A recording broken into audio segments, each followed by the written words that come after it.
Hi, everyone, and welcome to another great car here on the Car Reviews podcast with CollectorCarCanada.ca. Today, we're running a car on Thrifty Thursday. It's a feature we run periodically when we got cars that need a little bit of love to get them back to perfect running order.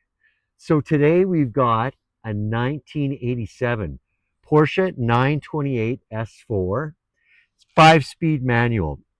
38 years owned. So the owner of this car has had it since 1987. However, he bought it with some kilometers on it. He's not the original owner. It uh, it is a Canadian market car, and as I say, it's the desirable 5-speed in the first year of the S4 generation of 928. So the Porsche 928 ran from model years 1978 through 1995, and 1987 saw the biggest change when it went from 928S here in North America, aka 928S3, to this 928S4. So the engine in this one is its original 5-liter V8 32 valve engine. As I say, it's got a 5-speed manual, which is not that common for the 928s. Lots of automatics as the run went on from 78 to 95.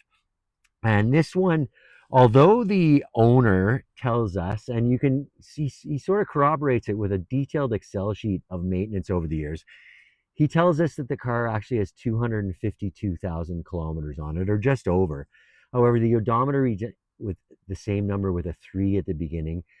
Common thing for Porsches in the 80s, the analog ones, having trouble with the odometers. So we're going to be listing this one as true mileage unknown. Per the owner, under 253K, but per the odometer, under 353K. And as well as being a Thrifty Thursday offering, this one is being sold no reserve. So uh, high bidder wins, and it's going to close on the Thursday following Labor Day. One thing I want to remind you of, you're more than welcome to see the cars we have listed on the site. This one is an auction car, so you can use the contact seller button under CCC Vital Info to get in touch with the seller if you want to go see it. So I'm going to do what I normally do at this stage of the video. I'm going to start the car, and we'll listen to the engine and then get further underway with this review video. So here we go with the start.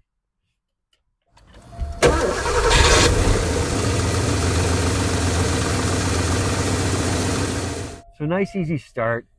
We can't claim that to be a legitimate cold start. We've had the car out for a couple of driving videos, but when we arrived at the home of the owner, the car hadn't run in 3 days or so, and we shot that video. So we do have a legitimate cold start on the detailed listing separately from this. I mentioned the detailed listing. This car will be lot 296 on CollectorCarCanada.ca. So the no reserve, 38 years owned, 1987 Porsche 928 S4 5-speed manual. I'm going to hop out and we'll get a good listen to the engine and exhaust. So here I come to switch the camera angle.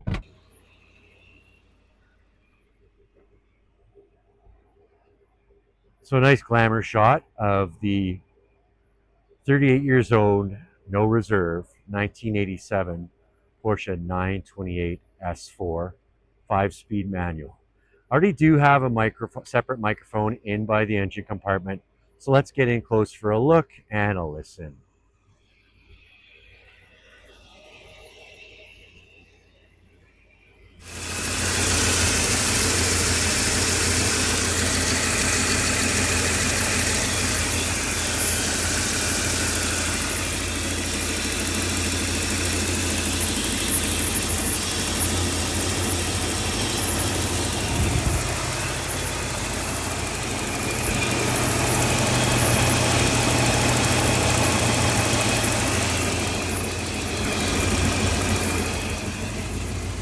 And now we'll move on back to the rear, listening to the exhaust.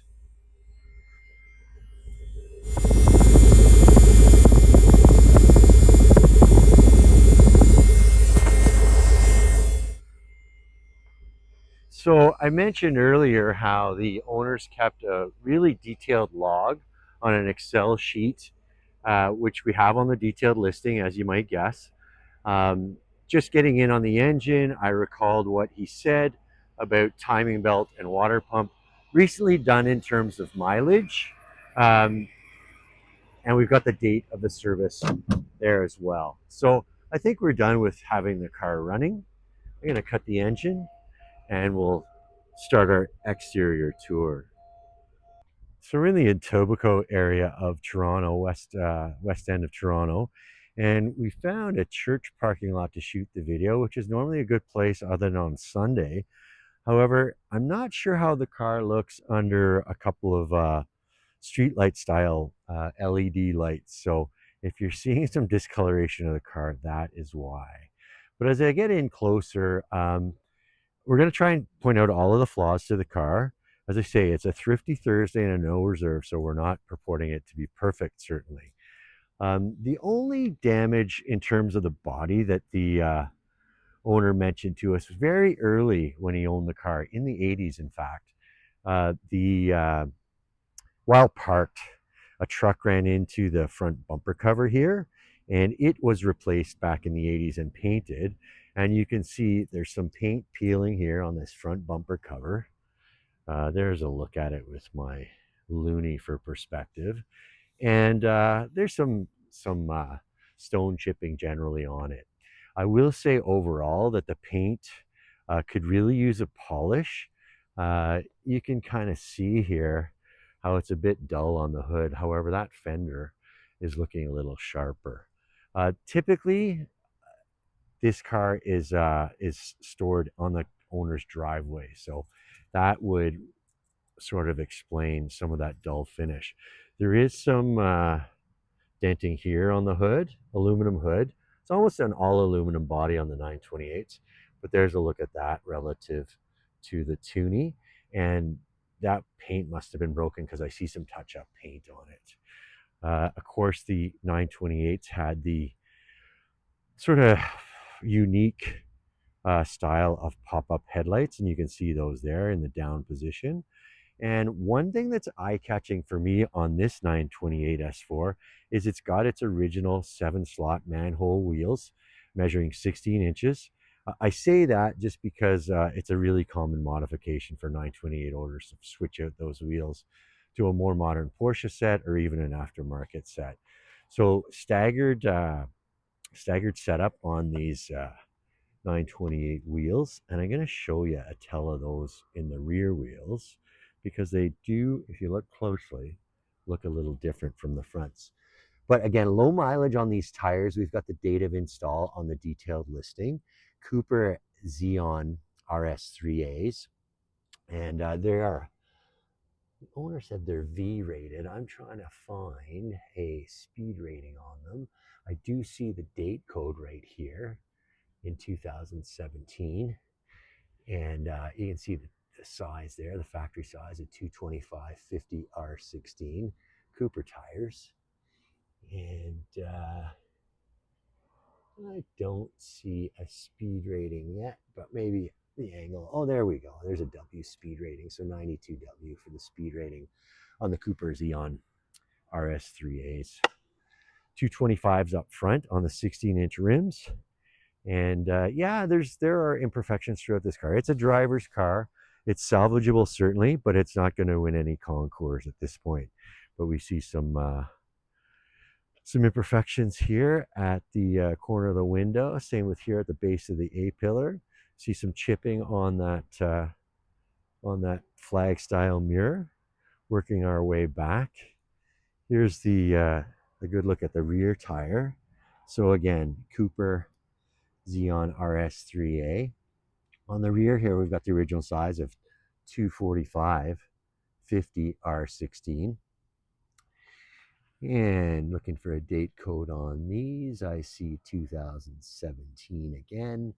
And again, a W rating for these Coopers. Do see some damage here on the body. You probably see it more in my reflection than anything. But this has been scraped up. And the paint's been touched up, I can see, but there is some up and down on that rear quarter panel. So working our way back, the factory spoiler still in place. And the two bumperettes, I think they're missing some covers here. So you can see structurally they're sound, but ordinarily you'd see a couple of plastic covers over those bumperettes. Looks like the original single exit for the exhaust here. And this one was equipped with the no charge option of the 928S4 decal. There's a good look at that spoiler. In case that looks unfinished, it's actually unpainted from the factory, just that poly finish. So we're working our way around the car here.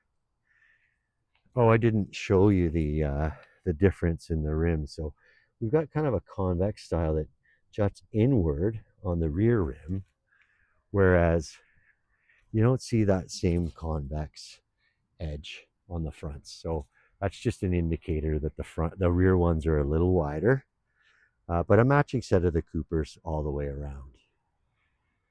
So continuing our way around this certainly imperfect 928S4. One thing I'll show you, this you can see this decal to indicate the unleaded fuel only. That's a little sharper now, I think. That is bilingual, so that is an indication of a Canadian market car. Incidentally, the owner told us that the first owner, who owned it for less than a year, took European delivery of this car. So he flew over to Germany, drove around on the Autobahn a little bit before it was shipped back to Canada for proper delivery from his dealer here in the GTA. So a little more scuffing here on this passenger door and fender. And the mirror on this side is about the same condition as that we saw for the driver. Car is equipped with a sunroof, so we have it open for the video. I'll mention that one of the flaws listed in our detailed listing is that the passenger window switch is not operative currently, so that's why that window's up.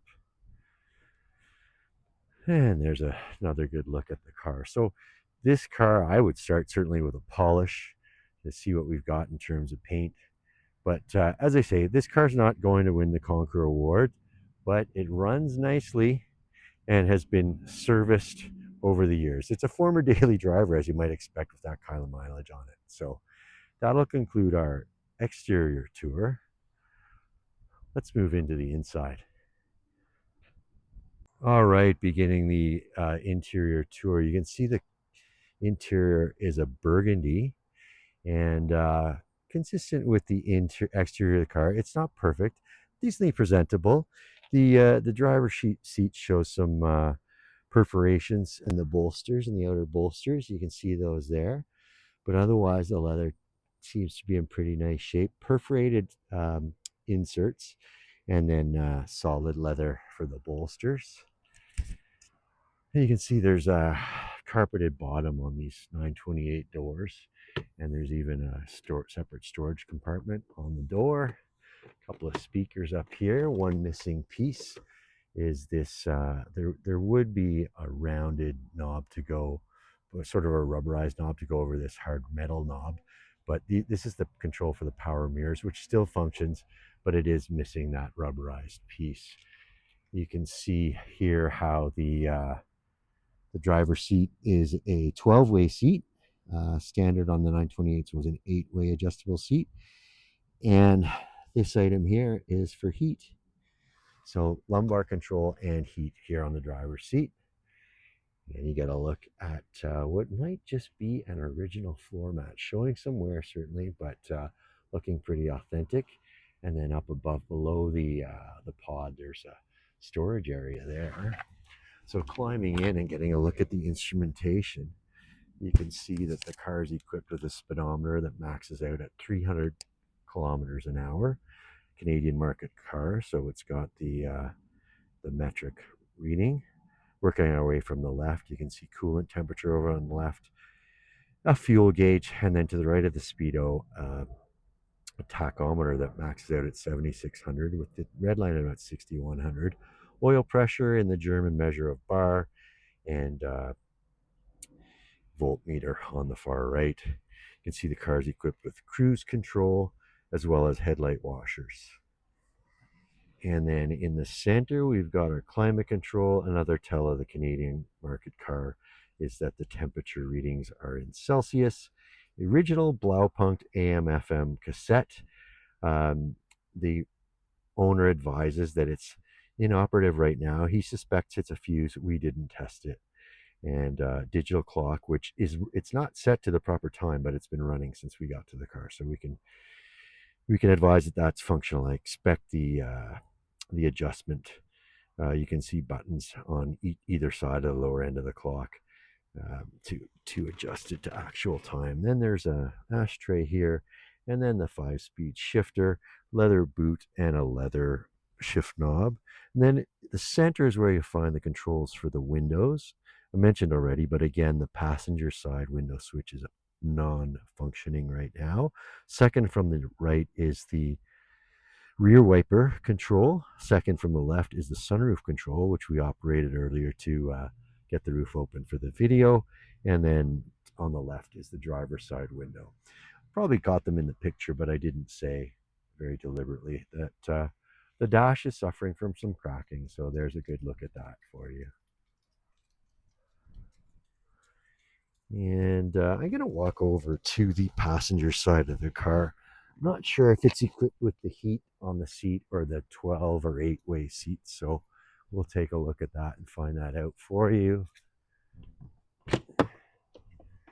So, oh yeah, sure enough, 12-way over here on the passenger side, as well as the heat.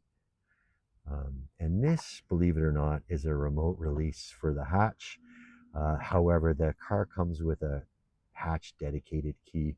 I'm not sure about this side. We have the hatch open, so I can't test it right now, but the driver's side release is not functional.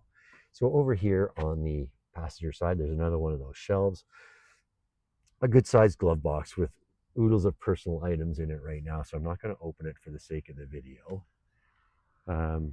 There's one little storage compartment that's only openable from the driver's side. I didn't show you, so I'll zip back over here to show it to you.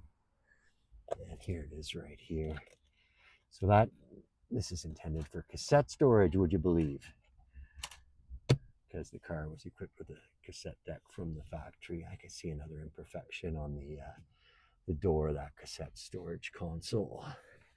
And the rear seats are in place, not for large adults on long trips, but in a pinch they can be used. And you can see there are speakers here, as well as lap belts for the 2 rear occupants. And a storage container there as well. I've already got the hatch opened up. You can see the matching carpet for it. But I opened it up both to show that the option code sticker, it remains with the car and visible. And over on this side is where you find a spare tire change and a change kit. Below that spare tire is where the battery is housed in these 928s. So I'll close that up so you can get a good look at the nice clean carpet here in the hatch. And this cargo net actually brilliantly hooks onto this so that, in addition to the Velcro here, the carpet is held down by these hooks, the hook and eye system there. So nice and presentable. So there's a good look at the interior from the rear of this 38 years owned, no reserve, 1987 Porsche 928 S4 5-speed manual. On to some closing thoughts. Hi everyone. Before I continue, this is not the subject car. Our original closing thoughts portion of the video went somewhere into Neverland into cyberspace. So we found another black 928 S4 to stand beside to finish off the video. So that's a good look previously at lot 296, our 38 years owned 1987 Porsche 928 S4 5-speed manual. Again, it's a thrifty Thursday at no reserve. So the Thursday following Labor Day is when that auction ends. And the highest bidder that day at 1:45 p.m. Eastern time is going to take the car home. Just a recap of some of the performance specs. Again, a 5-liter front-mounted water-cooled V8 engine with 32 valves. Factory rating, it produced 316 horsepower. It's made it to that 5-speed manual transaxle, driving the rear wheels. And I just looked up MSRP for the car. I could only find US specs, but over $62,000 for the MSRP in US dollars. And that's without the special sports suspension this one has. We do note that in the detailed listing. Again, lot 296 on Collector Car Canada. That's going to about do it for this video, though. I want to thank you for watching. We're going to move on to the next car.